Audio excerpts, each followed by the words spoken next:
지평 경영 컨설팅 센터 전문위원 한재진입니다.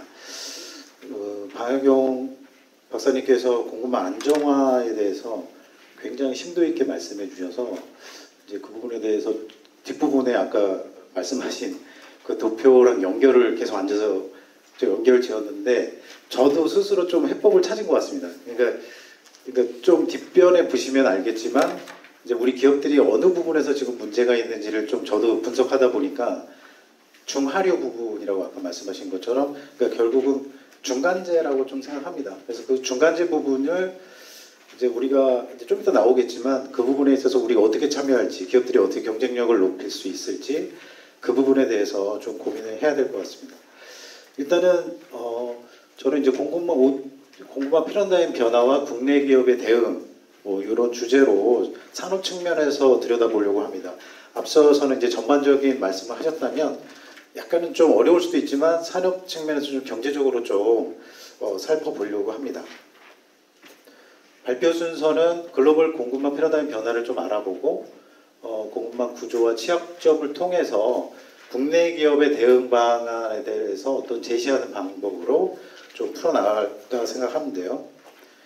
이제 첫 번째로 이 도표를 제가 좀 한참 동안 그렸는데 사실은 이제 공급망 패러다임이라는 이런 시기별 개념은 없습니다. 사실 공급망이라는 단어 자체도 산업화 시기에는 나오지도 않았을 거고 결국은 아까 말씀하신 대로 90년대 이후에 나온 개념인데 그래도 좀 공급망하고 연결해서 제가 한번 좀 만들어 봤는데요. 우선은 이제 첫 번째로 볼 수 있는 게 공급망 초보 단계인데 이게 이제 산업화 시기라고 저는 생각했습니다. 결국 운송기술, 물류가 발전하고 무역 기반이 이제 확대되고 그 다음에 이 당시에 이제 근본위 체제가 나오게 되는데 이때 무역결제 시스템이 형성이 됩니다. 그러니까 어떻게 보면은 초보적인 공급망 조건들이 갖춰지고 있다라고 판단했고요. 그 다음에는 이제 좀 아쉽게도 세계대전이 2번 일어났죠. 이러다 보니까 공급망 단절을 경험하기도 했고요. 그리고 이제 전후에는 이제 비로소 이제 자유무역주의 기초화해서 이제 여기 보면은 아래 보시면은 요 그래프 보면은 이제 무역이 좀 살살 이제 서서히 증가하는 형태를 보이겠습니다. 물론 1970년에 오일 쇼크가 2번 일어나면서 스태그플레이션도 발생을 했습니다. 그래서 이제 본격적으로 세계화는 1980년대부터라고 저는 생각하고요. 그리고 여기서 굉장히 중요한 키워드라고 저는 느끼는 건 뭐냐면 결국은 1995년 WTO가 출범하고 6년 후에 중국을 세계 속으로 끌어냅니다. 이제 갇혀있던 중국을 끌어냈던 거는 제가 이제 중국 연구를 좀 오래 해서 잠깐만 말씀을 드리면 2001년에 저도 중국에 있었는데 그때 이 WTO에 가입을 안 했다면은 아마 지금처럼 이렇게 패권 싸움이 빨리 오진 않았을 겁니다. 근데 그때 나와서 2005년까지 금융개혁까지 다 합니다. 그러다 보니까 기업 측면에서는 굉장히 경쟁력이 올라갔습니다. 우리가 잊고 있는 건 뭐냐면 다음 말씀드릴 2008년 글로벌 금융위기 때 중국은 R&D 투자를 엄청 많이 해서 기업 경쟁력이 엄청 올라갑니다.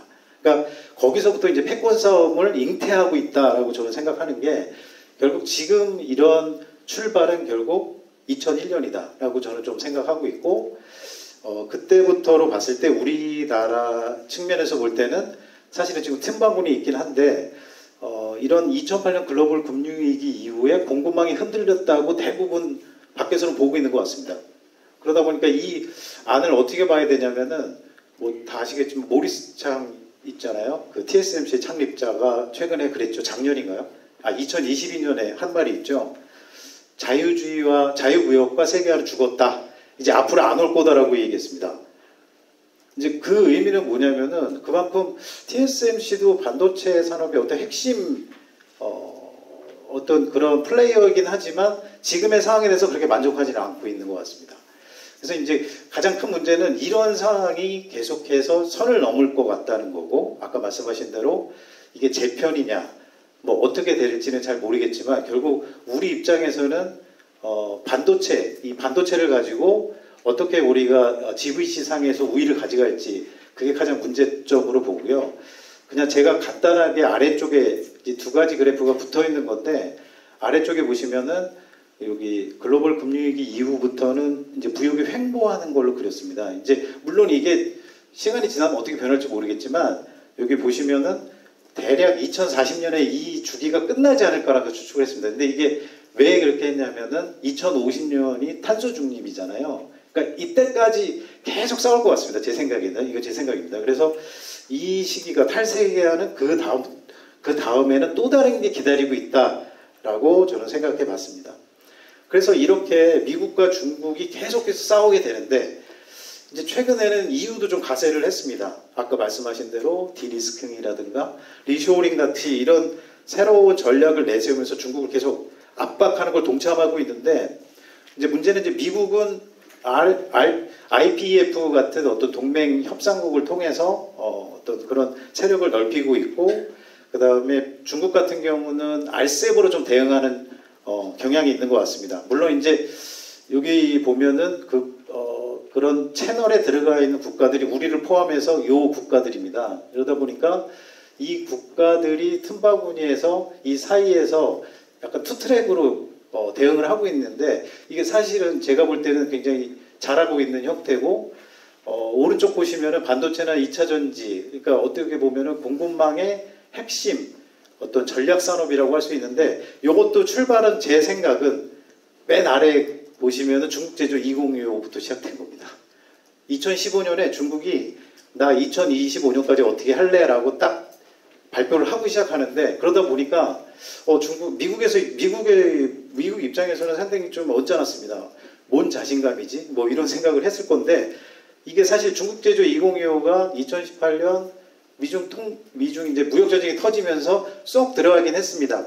그래서 그 품목에 대해서 관세를 굉장히 많이 미국에서 부과를 했고요. 다 아시는 것처럼.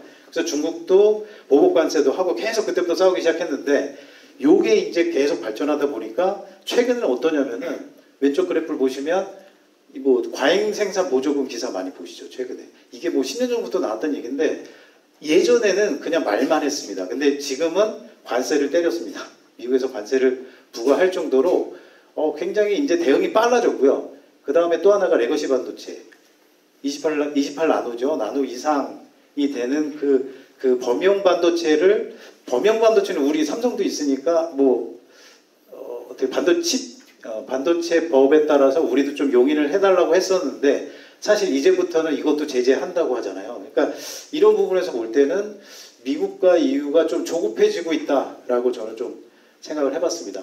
그래서 이런 조급함이 보면은 핵심 원자재죠. 원자재에 대해서 어떤 그런 의존도, 그 다음에 주도권을 가져가는 그 싸움으로 이제 내려오고 있는데 이 그래프에서 보시는 것처럼 중국 같은 경우는 사실은 여기 왼쪽에 가로로 되어 있는 게 이제 산업입니다. 산업 분류를 좀 해놨는데 주로 반도체하고 2차 전지로 제가 좀 나눠봤더니 그러니까 이런 수많은 주기율표에서도 거의 끄트머리에 있는 히토류의 수준에 달하는 이런 광물들이 대부분이 중국에서 추출하고 아니면은 처리하고 뭐 이런 단계를 아까 박사님 말씀하신 것처럼 요거를 제가 좀 시간이 많이 들린 장표인데 이걸 다 그려봤습니다. 그러다 보니까 오른쪽에 그러면 핵심 광물 공급망은 아까 말씀하신 대로 상중하류 이게 과연 어디가 좀 많이 잡아가고 있는지 궁금했습니다. 이거는 이제 일본의 총합연구소에서 최근에 나온 자료입니다. 2024년 자료인데 제가 자주 가는 자료 이제 연구소인데 거기서 이제 이런 걸 냈더라고요. 그래서 제가 좀 참고하라고 가져왔는데 여기 보면은 대부분의 이제 중국이 공급망을 이제 광물에 대한 공급망 주도권을 중국이 가져가고 있다라는 부분을 상중하 이 부분도 다 가져가고 있다라는 거를 보여주고 있습니다. 자 그러면 이제 공급망 구조와 취약점 이제 우리나라 입장에서 한번 들여다보겠습니다. 이제 대개 보면 공급망을 산업별로 판별을 할 때 어떻게 하는지 궁금했습니다. 저도 이제 이런 분석은 저희도 한 10년 전부터 계속 했던 분석인데 아까 말씀하신 것처럼 약간 전후방 여기 보면은 일단은 부가가치로 어떤 산업별로 판별을 할 때 전후방 후방 참여도 이렇게 얘기를 합니다. 그래서 왼쪽 그래 좀 어렵긴 한데 이제 후방 참여도 같은 경우는 사실은 뭐 중간재료 수입해서 우리나라에서 이렇게 조립해서 생산하는 이런 걸 후방 참여다라고 하고요. 전방 참여도는 이제 중간재를 이제 최종 수요국한테 팔아가 수출하는 걸 말하는 겁니다. 그러니까 우리나라 입장에서는 중간재 수출이 많잖아요. 그러니까 우리도 사실은 전방에 속할 수 있는데 이제 오른쪽 보시면은 요런 업종들이 전방 이제 참여도에 있는 업종들이고 아래 요런 업종들은 이제 원자재 관련돼서는 후방에 있습니다. 근데 아까 말씀하신 대로 후방이 굉장히 집중되어 있기 때문에 후방을 좀 경쟁력을 올리면 지금 이런 상태가 좀 잠잠해집니다. 그래서 저도 이 후방을 어떻게 하면 좀 올릴 수 있는 그 해법을 아까 교수님, 박사님 말씀 들으면서 좀 감명 있게 들었는데 이제 이런 부분을 한국과 대만이 이제 비슷한 양상이고 일본과 대만이 비슷합니다. 근데 이제 오른쪽 표에서 이게 이제 한경원 자료인데 여기서 중요시하게 봐야 되는 거는 이게 후방과 전방의 최대 교육국은 어디일까요? 중국입니다. 이제 그러다 보니까 제가 이제 어떻게 얘기해야 될지 모르겠지만 결국 이 보고서에서 강조하고 있는 거는 이제 최남석 교수님도 저도 개인적으로 아시는 분인데 그 최남석 교수님이 사실 이런 연구를 되게 많이 해오신 분입니다. 그러다 보니까 중국에 대한 이런 어떤 그런 교육을 줄이면 안 된다라고 강조하면서 끝내셨어요. 그게 우리한테 유리한 거다라고 얘기를 했는데 지금 상황에서는 사실은 잘 모르겠습니다. 이런 것들을 조금 더 시기를 좀 늘려서 본다면 좀 재밌는 자료가 될 것 같고요. 그래서 좀 참고적으로 보면은 국가의 대세계 수출 중에서 여기도 보면 뭐 EU를 빼고 단일 국가로 볼 땐 중국이 가장 수출 비중이 높고요. 이제 우리 입장에서 보면은 지금 살짝 2023년도에 보면 미중의 통상 규제 때문에 이제 미국하고 베트남이 조금 올라왔습니다. 그럼에도 불구하고 중국이 여전히 비중이 높은 걸 알 수 있습니다. 자, 한 단계 좀 내려와서 이제 소부장을 한번 뜯어봤습니다. 소부장이 상당히 중요하고 사실은 우리나라 중간지 대부분입니다. 그러니까 어쩌면 여기 온 분들도 대부분 소부장에 속하는 기업일 수도 있는데요. 그러니까 여기도 보면 2019년 팬데믹 직전하고 2023년과 좀 비교를 해보면 중국은 줄었습니다. 중국에 대한 소부장 수출이 좀 줄었습니다. 근데 오른쪽 보시면은 늘었습니다. 수입은. 이게 왜 그러냐면은 그냥 이걸 좀 이따 이제 뒤에 근거를 좀 제가 제시할 텐데요. 이거는 중국의 자금률이 좀 높아지고 중국의 우리에 대한 중간재 수요가 준 겁니다. 이제 그렇게 이제 결론을 지을 수 있는데 왜냐하면은 이것도 마찬가지로 부가가치 측면에서 이제 분석을 한 자료인데 맨 위에 보면 중국의 중간재 수입 비중 그 아래 보면 수입 중간재 중 한국 비중이 8.7%잖아요. 근데 총 중간재 중 한국 비중은 부가가치 기준입니다. 그러니까 우리나라가 이제 중국한테 중간재를 만드는 데 있어서 얼마나 참여를 하고 기여를 했는지 쉽게 말하면 그겁니다. 근데 보시는 것처럼 2005년부터 쭉 내려옵니다. 그러니까 이제 이게 뭐냐면은 결국은 필요 없다는 거죠. 이제 우리께 필요 없고 자기네 걸로 다 대체하고 있다라고 그렇게 해석하시면 되고 오른쪽에 봐서 오른쪽 이제 그래프에 보면 최종 수요의 한국 부가가치 유발 증가율도 쭉 마이너스로 떨어졌습니다. 물론 이제 코로나19 때문에 그렇긴 하지만 외국에 비해서 이제 감소폭이 굉장히 크다라는 걸 볼 수 있습니다. 그래서 이제 결론적으로 제가 얘기하고 싶은 거는 산업용 원자재 수입 의존도가 굉장히 우리가 다른 여타 국가에 비해서 굉장히 높습니다. 이러다 보니까 이게 왜 그러냐? 경제적인 취약성 때문에 이런 건 다 알겠는데 이게 만약에 공급망이 단절되고 쇼크가 오면은 과연 이제 오른쪽 그래프처럼 수입 공급망 취약 품목은 어떻게 될 거냐? 뭐 이런 부분에 대해서 우리가 고민하고 아까 공급망 3법도 이것 때문에 이제 그런 것들을 다 감안한 법으로 좀 느껴졌습니다. 저도 들으면서. 그래서 윗단에 있는 원자재 품목 이런 부분들에 있어서 좀 충격이 더 클 수 있다. 이제 이렇게 좀 마무리를 했고요. 그러면은 이제 국내 기업이 어떻게 대응해야 될지 좀 뭐 간략하게 좀 적어왔습니다. 뭐 다 아시는 것처럼 수입다 변화 이 부분을 좀 어떻게 하면 좀 다각화할 수 있는지를 앞에 나온 장표를 참고로 좀 쭉 나열해 봤는데요. 그러니까 부가가치 상에서 전후방 부가가치 아까 얘기한 전후방 부가가치가 좀 유리한 공급망은 확대한다. 그게 저의 결론입니다. 그러니까 다 뭐 전방 참여가 높은 산업만 키우는 게 아니라 전후방에서 잘하고 있는 산업은 따로 키우는 게 더 낫다라고 저는 생각했고, 그 다음에 시장 측면에서는 중국 시장을 대체할 북미, 뭐 다른 시장들을 발굴을 해야 되는데 이게 이제 중국과의 공급망 연계를 계속 그래도 가져가는 게 낫다. 지금 아직까지는 되게 쇼크가 올 수 있다라고 생각했습니다. 왜냐하면 이제 키예비에서도 최근에 보고서 낸 게 만약에 한국의 공급망 수준이 2002년으로 떨어지면 우리나라의 실질 GDP가 1.4에서 1.8까지 떨어진다고 이제 그게 나왔거든요. 최근에 나온 보고서입니다. 이제 그런 거 보면 이제 중국하고의 의존도를 확 끊을 수는 없는 사안입니다. 이런 부분도 좀 고려할 필요가 있다. 그 다음에 이제 반도체 2차 전지 산업의 중국 의존성에 대비해서 핵심 원자재 확보. 이건 아까 이제 앞서 박사님께서도 말씀하셨던 거고요. 이제 중장기적으로 공급망 안정화의 가장 중요한 거는 무엇보다 기술 경쟁력이다. 다 아는 사실이죠. 뭐 실제적으로 지금 한중간의 기술 격차는 이미 역전된 상태입니다.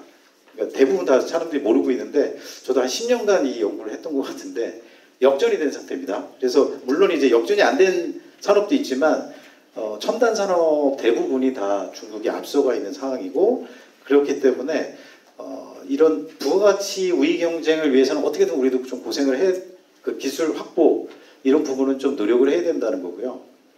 그 다음에 이제 아까 보면은 상중하에서 중, 즉 원자재 가공 처리 능력에 필요한 기술 경쟁력 뭐 이런 것도 좀 우리가 충분히 할 수 있는 부분이라고 생각하고요.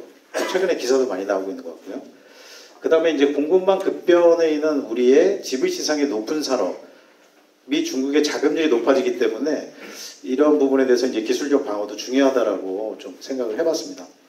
그래서 이제 마지막으로 좀 요거는 다음 세션으로 넘어가는 이제 어떤 다리 역할을 할 수 있는 장표인데요.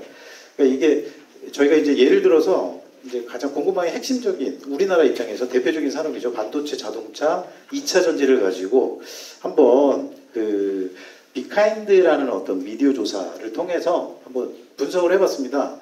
근데 여기서 이제 네 가지를 좀 발견했는데 하나는 산업별로 공급망 안정화 대응이 다르다. 뭐 이건 당연할 수 있습니다. 근데 그러면서도 생산시설 확충을 통해 공급망 안정화를 대응하고 있다.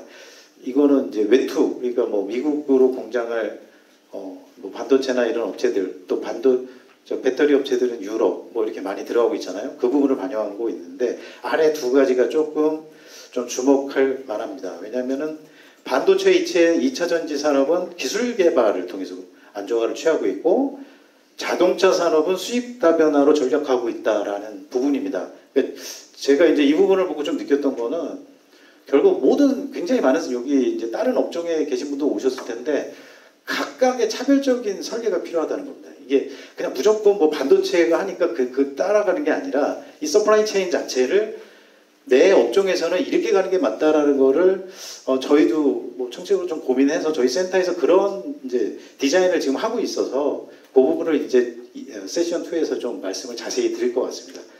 예, 이상 발표를 마치겠습니다. 감사합니다.